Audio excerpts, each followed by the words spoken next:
दोस्तों, आज हम आपको मुंबई अंडरवर्ल्ड की एक ऐसी कहानी सुनाने वाले हैं जिसे सुनकर आप पूरी तरह से रोमांचित हो उठेंगे। यह कहानी उस समय की है जब छोटा राजन और दाऊद इब्राहिम दोनों अलग हुए थे और दोनों एक दूसरे के जान के प्यासे हो चुके थे। दोनों ने कई बार एक दूसरे को मारने की कोशिश की, लेकिन किसी को भी सफलता हाथ नहीं लगी। एक किस्सा वो भी है जब दाऊद के सबसे खास छोटा शकील ने छोटा राजन के ऊपर बैंकॉक में जानलेवा हमला किया था, जिसमें राजन तो बच गया लेकिन उसका सबसे खास कमांडर रोहित वर्मा मारा गया। उस पूरे कहानी को हम इस वाले वीडियो में पूरे विस्तार से सुना दिए हैं, जिसे आप ऊपर के आई बटन पर क्लिक करके देख सकते हैं।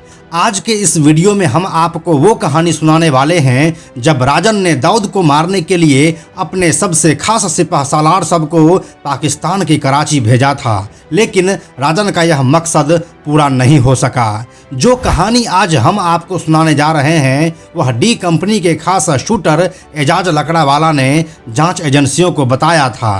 क्या है उस घटना की पूरी कहानी, आइए आपको बताते हैं आज के इस वीडियो में। हेलो एंड नमस्कार, मेरा नाम है प्रशांत और आप देख रहे हैं बेजोड़जोड़ा.com का यूट्यूब चैनल।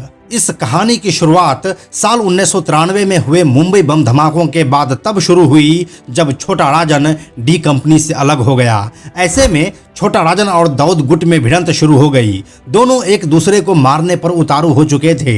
इस बीच डी कंपनी के छोटा शकील ने कई बार छोटा राजन को मारने के लिए गुंडे भेजे, लेकिन हर बार छोटा राजन बचता रहा। यहाँ तक कि बाली से गिरफ्तार होने के बाद जब उसे भारत लाकर तिहाड़ जेल में रखा गया, उस समय भी उसके ऊपर हमला किया गया था। इस सब के बीच साल 2020 में गिरफ्तार हुए एजाज लकड़ावाला ने एक खुलासे से सभी को चौंका दिया था।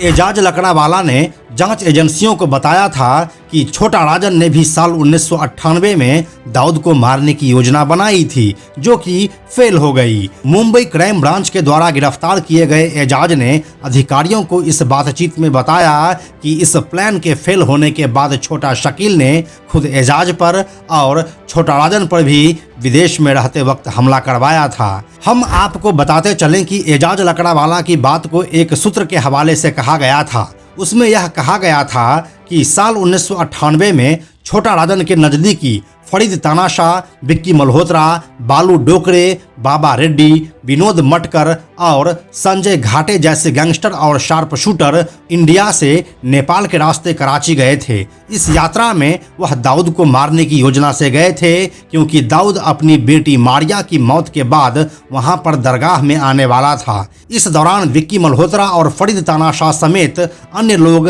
दाऊद का वहीं पर इंतजार कर रहे थे। इस बीच दाऊद कड़ी सुरक्षा के बीच दरगाह पहुंचा, लेकिन ऐन वक्त पर छोटा राजन ने अपने साथियों को फोन लगाकर वहां से निकल जाने को कह दिया। इसका कारण पूछने पर राजन ने बताया कि दाऊद इब्राहिम को नेपाल के एक सांसद द्वारा पूरे प्लान की भनक लग चुकी है। वह नेपाली सांसद दाऊद का खास था और उसके संबंध पाकिस्तान के खुफिया एजेंसी ISI से भी थी। साथ ही कुछ और कॉन्टैक्ट्स की वजह से उस नेपाली सांसद को इस घटना का अंदाजा हो गया था, लेकिन राजन का नेटवर्क भी मजबूत था और उसे भी इस बात का पता चल चुका था कि दाऊद को यह खबर मिल चुकी है। उस समय अगर छोटा राजन दाऊद के ऊपर यह अटैक करवा देता तो राजन के सभी मुख्य कमांडर फरीद तानाशाह, विक्की मल्होत्रा, बालू डोकरे, बाबा रेड्डी, विनोद मटकर और संजय घाटे सभी लोग पाकिस्तान में ही फंस जाते। यह एक बड़ा केस बन सकता था और इन सब के जाने के बाद राजन बिल्कुल अकेला हो जाता। राजन इतना बड़ा घाटा सहने के लिए फिलहाल तैयार नहीं था। राजन को दाऊद की जान चाहिए थी, लेकिन किसी भी कीमत पर नहीं। इसीलिए राजन उस दिन अपना पैर पीछे खींच लिया।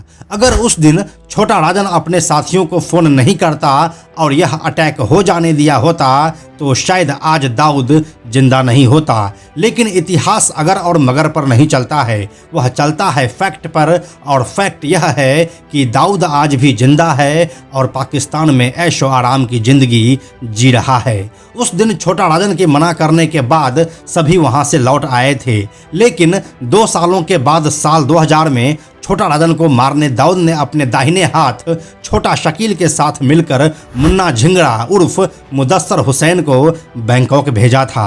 हालांकि इस हमले में छोटा राजन बच गया, लेकिन उसको कुछ चोटें जरूर आई थी। इसी अटैक में राजन का सबसे भरोसेमंद कमांडर रोहित वर्मा मारा गया था। तो यही थी आज की यह कहानी। यह कहानी आपको कैसी लगी हमें कमेंट सेक्शन में लिखकर बताइए। हम जल्दी मिलते हैं आपसे एक नए वीडियो के साथ।